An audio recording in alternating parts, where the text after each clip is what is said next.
Kano nyo naman ito binibenta? Kasi napanood po namin sa kay Okay. So, wag natin... Bili po daw ng 5,000. Wag natin banggitin yan. Yan na naman tayo. Patay na naman tayo dyan. Ayan yung...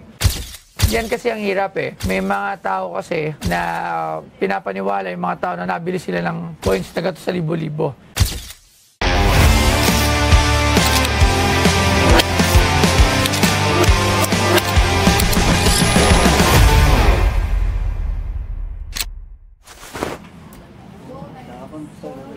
Maganda nga po, brother. Lagyan natin po. Ang pangalan ni brother? Lapit ko yun. Jerome po. Jerome? Sombrero mo nga, Jerome. Ano sa gilid? Ayun nga, no? 1997. 1997 ka pinganak? Oo. Di, kabatch mo si Archie. Si Archie, 1997 si Archie, di ba? 96.7. Pwede ba natin ito ilagay sa kanya? Kasi sige, lagay mo. Lagay mo. Siya naman? Lapit po. Ano mo siya? Lagyan natin ito yun. Jowa. Okay, jowa. Gano'n na tagal mag-jowa? 7 years. Ilan? 7 years. Ba't ganyan boses mo? Lapit po. Boss, lapit kayo. Ano sadya nyo dito? Bebenta po sana ng coins. Anong coins? 1972. 1975.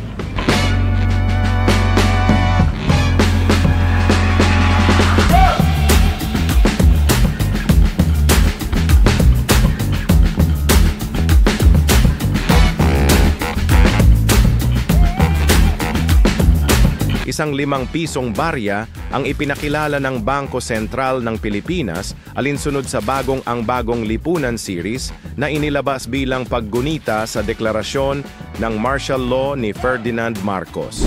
Ang nasa gilid ay may nakasulat na Ang Bagong Lipunan, taon ng paggawa at ang profile ni Marcos na naging pangulo sa buong sirkulasyon ng mga barya ay nakaharap sa kaliwa. Si Marcos mismo ay inaprubahan ang mga barya gamit ang kanyang sariling mukha. Ang denominasyon, ang inskripsyon na Republika ng Pilipinas at ang opisyal na coat of arms nito ay nasa kabaligtaran.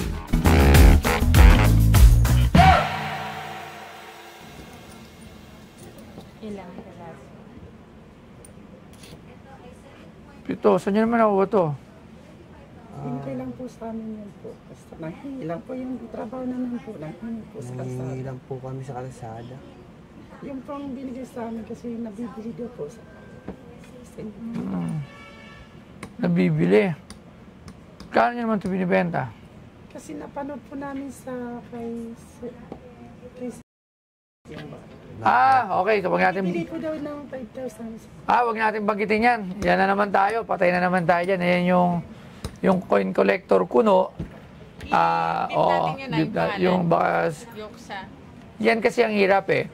May mga tao kasi na pinapaniwala yung mga tao na nabili sila ng coins na gato sa libo-libo. Para maliwanagan ulit kayo, itatawag ko to sa experts para malaman. Sir Angelo?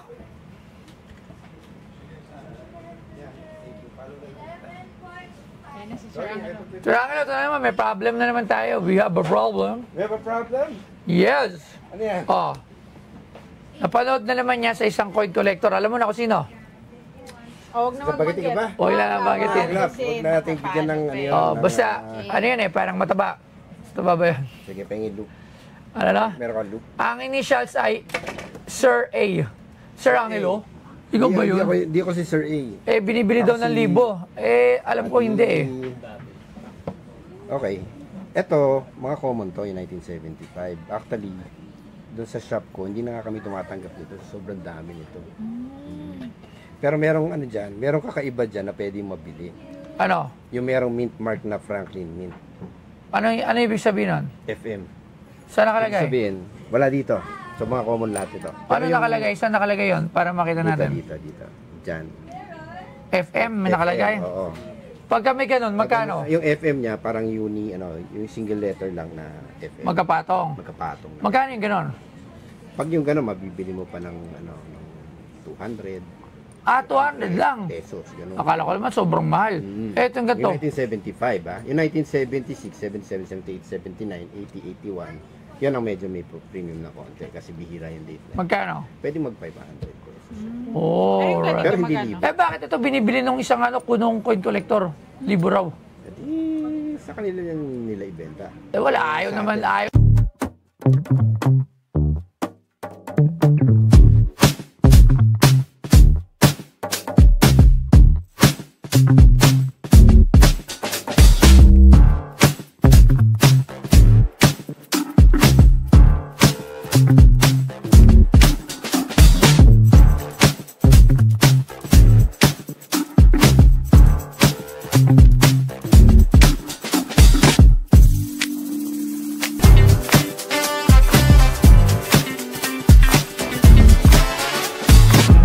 Nung coin collector, libo raw.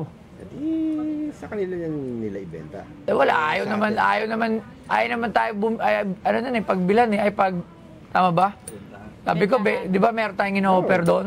Ayaw naman yung bilhin kasi hindi totoo eh. Kasi kung ganun yung presyo, mamili kayo sa lahat ng mga may, yung mga may pwesto ng ganito. Ang dami. Tapos benta mo sa kanya.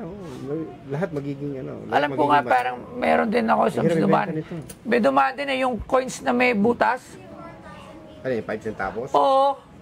Wala rin. Binibili ng 500. Di ba? So, Hindi yun. kailangan kasi yun for the views. Yun nga po. Ako, pwede akong bumili ng 500 na gano'n. Kung yung coin na yun, kulang doon sa collection ko. Isa. I'll be honest, ha? Eh, sobrang dami nun eh. Pero hindi isa. Pero isa lang bibiling ko.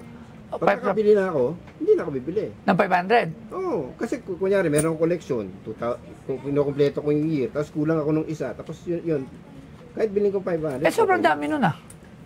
Hindi, isa nga lang bibiling ko. Kunyari, 5 centavos 2017. Mas makakuha ko ng isa na binili kong 500, hindi na ako bibili ng iba pa kasi pang sarili kong So, kung collection, eh. wala ka nun, Wala ako noon. pabentahan kita.